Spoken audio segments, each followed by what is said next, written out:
Hi guys, Rahman বলার blogs থেকে নতুন আরেকটি এপিসোডে আপনাদেরকে স্বাগতম।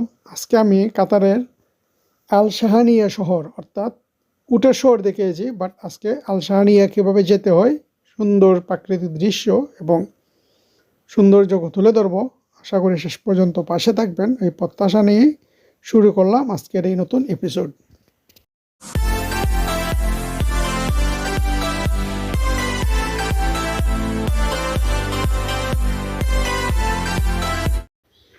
আল শাহানিয়া কাতারের একটি শহর ও পৌরসভা, যা রাজধানী দোহা থেকে প্রায় 40 কিলোমিটার দূরে অবস্থিত এবং মূলত ঐতিহ্যবাহী উট দৌড়, ক্যামেল রেসিং ও মরুর প্রাকৃতিক সৌন্দর্যের জন্য বিখ্যাত, যেখানে ঐতিহ্য ও আধুনিকতার এক দারুণ মিশ্রণ দেখা যায় এবং এটি একটি গুরুত্বপূর্ণ সাংস্কৃতিক কেন্দ্র হিসেবে পরিচিত।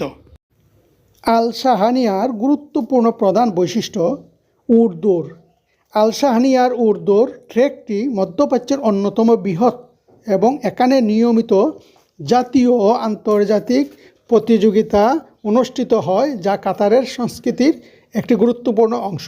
ভৌগোলিক অবস্থান: এটি কাতারের কেন্দ্রস্থলে অবস্থিত এবং রাজধানী দোহা ও আরেক শহর দোকানের মাঝে অবস্থিত হওয়ায় একটি গুরুত্বপূর্ণ সংযোগস্থল। সাংস্কৃতিক আকর্ষণ: এটি শেখ ফয়সাল বিন কাসিম আল থানি হচ্ছে কাতারের বর্তমান শাসকদের বংশগত উপাধি, জাতিগত উপাধি। এখানে শেখ ফয়সাল বিন কাসিম আল থানি মিউজিয়ামের মতো গুরুত্বপূর্ণ স্থানগুলির আবাসস্থল, যেখানে প্রাচীন শিল্পকর্ম ও গাড়ির বিশাল সংগ্রহ রয়েছে। মরুভূমির অভিজ্ঞতা: আল শাহানিয়া মরুভূমির ডুন বেসিং এবং স্থানীয় বাজার ও খামার পরিদর্শনের সুযোগ প্রদান করে। নতুন পৌরসভা: এটি পূর্বে আল রায়ান পৌরসভার অংশ ছিল, কিন্তু এখন কাতারের 8ম স্বতন্ত্র পৌরসভা হিসেবে মর্যাদা পেয়েছে।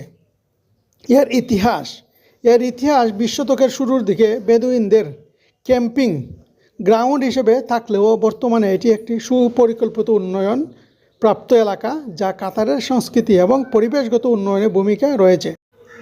ঐতিহাসিক প্রেক্ষাপট ও উন্নয়ন: প্রাচীন ইতিহাস: 1908 সালে এটিকে একটি বেদুইন ক্যাম্পিং গ্রাউন্ড হিসেবে বর্ণনা করা হয়, যেখানে ভালো পানির কূপ ছিল। আধুনিক উন্নয়ন: 1970-এর দশকে এখানে আবাসন ও পানি সরবরাহের মতো নাগরিক সুবিধা দেওয়া শুরু হয়। 1980-এর দশকে এটি একটি গুরুত্বপূর্ণ উন্নয়ন প্রকল্প হিসেবে বিবেচিত হয়, যেখানে পয়ঃনিষ্কাশন ব্যবস্থা ও পানির বণ্টন উন্নত করা হয়। পৌরসভা প্রতিষ্ঠা: 2014 সালে আল রায়ান পৌরসভা থেকে আলাদা করে আল শাহানিয়া পৌরসভা গঠন করা হয়, যা এটিকে একটি স্বতন্ত্র প্রশাসনিক অঞ্চলে পরিণত করে। এটি বিশ্বের অন্যতম বিখ্যাত উট দৌড় ট্রেকের জন্য পরিচিত, যা কাতারের গভীর সাংস্কৃতিক ঐতিহ্যের অংশ এবং এখানে জাতীয় ও আন্তর্জাতিক অনেক প্রতিযোগিতা অনুষ্ঠিত হয়। আরবীয় অরিক্স সংরক্ষণ: 1979 সালে এখানে আরবীয় অরিক্স সংরক্ষণের জন্য একটি সুরক্ষিত এলাকা তৈরি করা হয়, যা কাতারের প্রথম দিকের পরিবেশগত সংরক্ষিত এলাকাগুলির একটি। 1998 সালে প্রতিষ্ঠিত শেখ ফয়সাল বিন কাসিম আল থানি এই বিশাল জাদুঘরটি এই অঞ্চলের একটি গুরুত্বপূর্ণ সাংস্কৃতিক কেন্দ্র, যেখানে বিভিন্ন ঐতিহ্যবাহী ও আধুনিক শিল্পকর্ম রয়েছে। আল শাহানিয়া এসসি: 1950-এর দশকে প্রতিষ্ঠিত এই ক্লাবটি আল শাহানিয়ায় স্থানান্তরিত করা হয় এবং কাতারের খেলাধুলার গুরুত্বপূর্ণ ভূমিকা রাখে। কাতার আল শাহানিয়া পৌরসভা প্রায় 3309 বর্গ কিলোমিটার আয়তনের একটি বিশাল এলাকা জুড়ে অবস্থিত এবং সাম্প্রতিক তথ্য অনুযায়ী 2020-এর জনসংখ্যা প্রায় 1,60,000 থেকে 2 লক্ষের মধ্যে, যা কাতারের সবচেয়ে বড় পৌরসভাগুলির মধ্যে অন্যতম, কিন্তু জনসংখ্যার ঘনত্ব খুবই কম। আল শাহানিয়া মূলত একটি গ্রামীণ ও মরুভূমি এলাকা, যেখানে কিছু শহর ও বসতি রয়েছে। সবশেষে সংক্ষেপে বলতে হয়, আল শাহানিয়া একটি ঐতিহাসিক বেদুইন বসতি থেকে আধুনিক সময়ে একটি গুরুত্বপূর্ণ সাংস্কৃতিক ও পরিবেশগত কেন্দ্রে পরিণত হয়েছে, যা কাতারের ঐতিহ্য ও অগ্রগতির প্রতীক। Al Shahania is a significant municipality and city in central Qatar, west of Doha, famous for its deep roads in Qatari heritage, especially its world-class camel racing track and the Sheikh Faisal bin Qasim Al Thani Museum.